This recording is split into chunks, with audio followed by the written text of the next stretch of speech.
Guys, I welcome you back to the channel and I thank you for tuning in, subscribing and liking, commenting as well to the channel. Okay guys, I want us to look at the difference between salted water and the fresh water type of spirits. Okay, so we all know that water is a source of life, where we find us in need of water to bath, to drink, and all that, so that we can survive. Okay, so these fresh waters, you will find the primary spirits dwelling in that type of waters. Hence, we can go anywhere to go and patla the ancestors that we possess. Okay, the ancestors from the waters, of course, to go and patla. But then while we air it, the ndzundza spirit can be found anywhere. As long as there is water, the ndzundza is always present. You know why?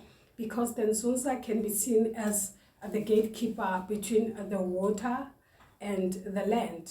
Okay, so moreover, it's a connection.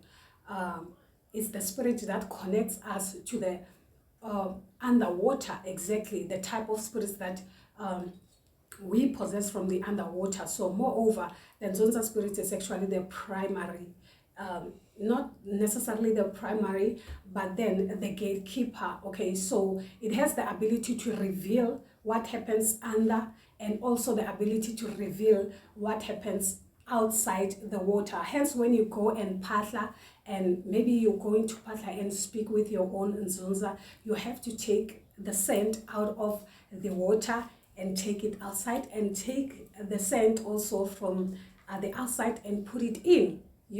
That's how you actually create that strong bond between you and your ndzundza, so that it can be able to reveal both the in and the out. Okay, so we also have the spirits that actually dwells 100% at salted water, okay, of which is the ocean and the sea. So hence it's not that very much important for you guys to always go by the sea, saying maybe you're trying to communicate with your ndzundza spirit, of which you can actually communicate with it anywhere, as long as there is some water base. It can be a lake, it can be just a river, it can be a pond. Exactly, it is visible as long as you are pure and your intentions are pure as well. Okay, so those spirits that actually dwells in salted water, we know that you can't drink salt water and actually survive out of salted water. Hence, we tend to use that salted water for purification of the aura, for purification of, exactly, cleansing yourself, cleansing your aura, even your inner being. You can actually use that salt to actually cleanse your inside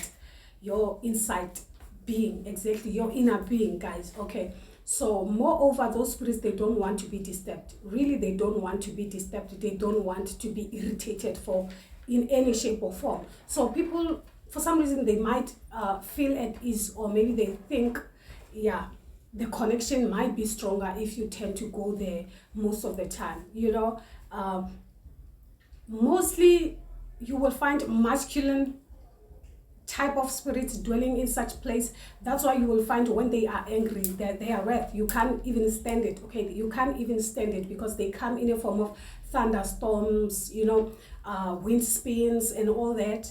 Okay, when they appear, or when they are coming to visit you, that's exactly what you will see. The wind spin in your house hold, or something of that sort, or maybe a thunderstorm that can't be explained, exactly, when they are coming around. Exactly, so most of the time they prefer coming to you instead of you going to them. That's the difference between the water spirits that needs to be provoked at the river, the primary spirits that actually deals with our day-to-day lives, being it taking care of the children and so forth. As we all know, we take kids for bath, especially when they are so young, so that they can be protected by our own spiritual guides. Exactly, so you can't literally go to the ocean, as often as like that. Like, for instance, you can't take something from the sea or something from the ocean and bring it home. Moreover, it's like theft from them. Such things are not meant to be taken from home. For instance, when you say, for instance, you bought the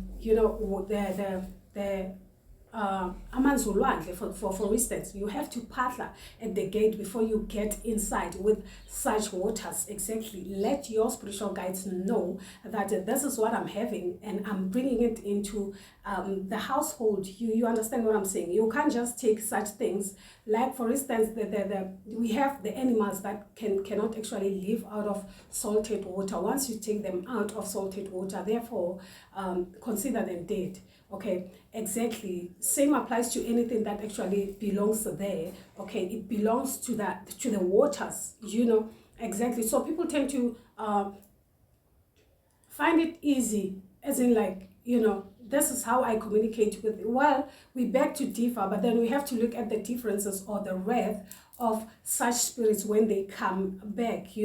Make sure you're pure, make sure you know your intentions really. What are they all about? Like, for instance, for some of us, our forefathers were fishermen, where they had a very more common, or rather a day-to-day relationship with such deities, simply because they had to go fishing every now and then. But then you are just a human being. Maybe you are not a fisherman, for instance. So for them, they had to communicate with them so that their work can actually be easy and they can actually manifest easily. Remember that when you don't have any connection with that water goddess, or it will be difficult for you to manifest everything that actually belongs to the sea, isn't it? The fishes, yeah, the abalone stuff, things and stuff like that. So you have to have that connection. The communication must be clear, and also the offerings, you should know exactly what is it that you should offer to the sea, what is it that you need to offer to the ocean, so that you can manifest and gain something out of that. Okay, that's exactly why they had a strong bond, a strong connection with them, because of that. Exactly. So, like, for instance, you might have a strong connection with that type of mkulu instead of you always being at the sea, because moreover, that can actually bring calamity in a long term if you're not aware. Okay, if you're not careful. Exactly.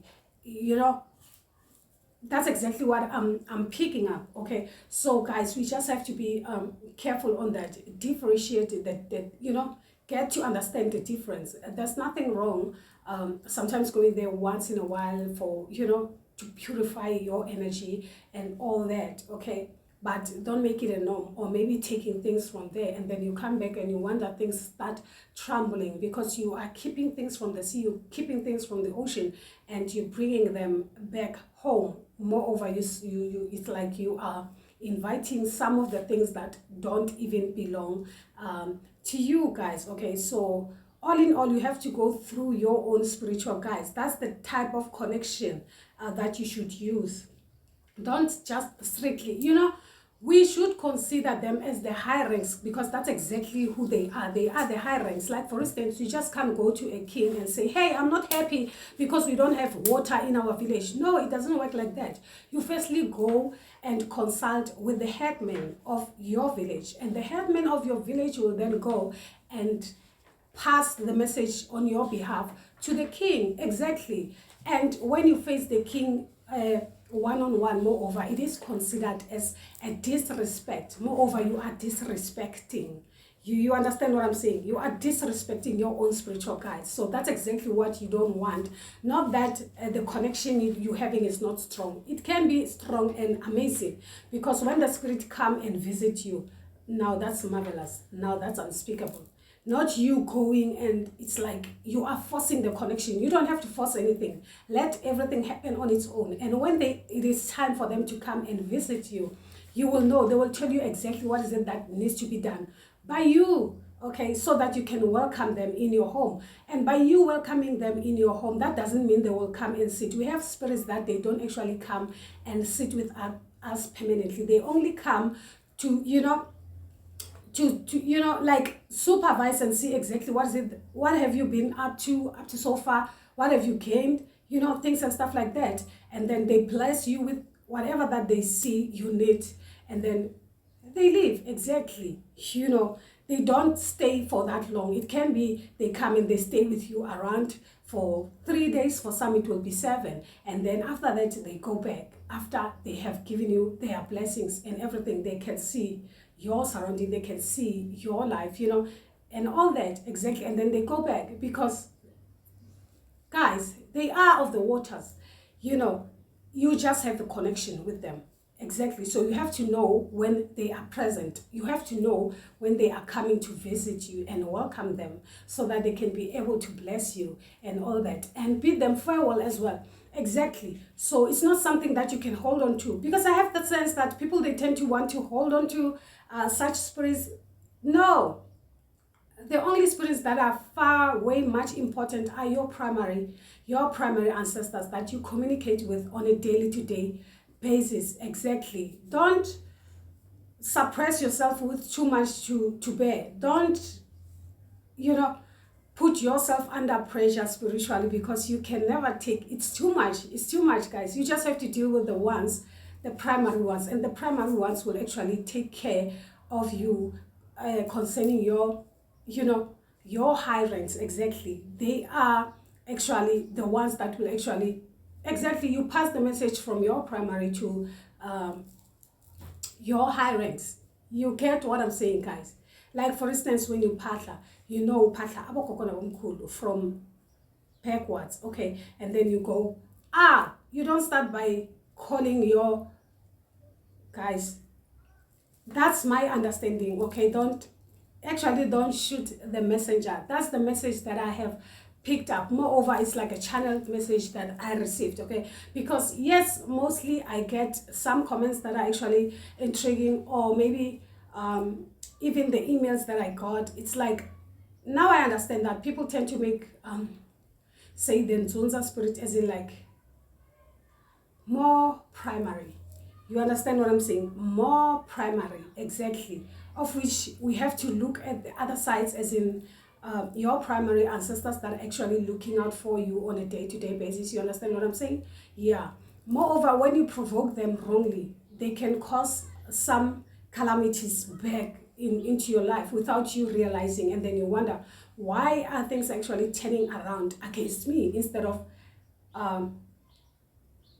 in your favor? You understand what I'm saying? You might end up suffering from, you know, some of their wrath that you can actually notice is the skin rush that is unspeakable.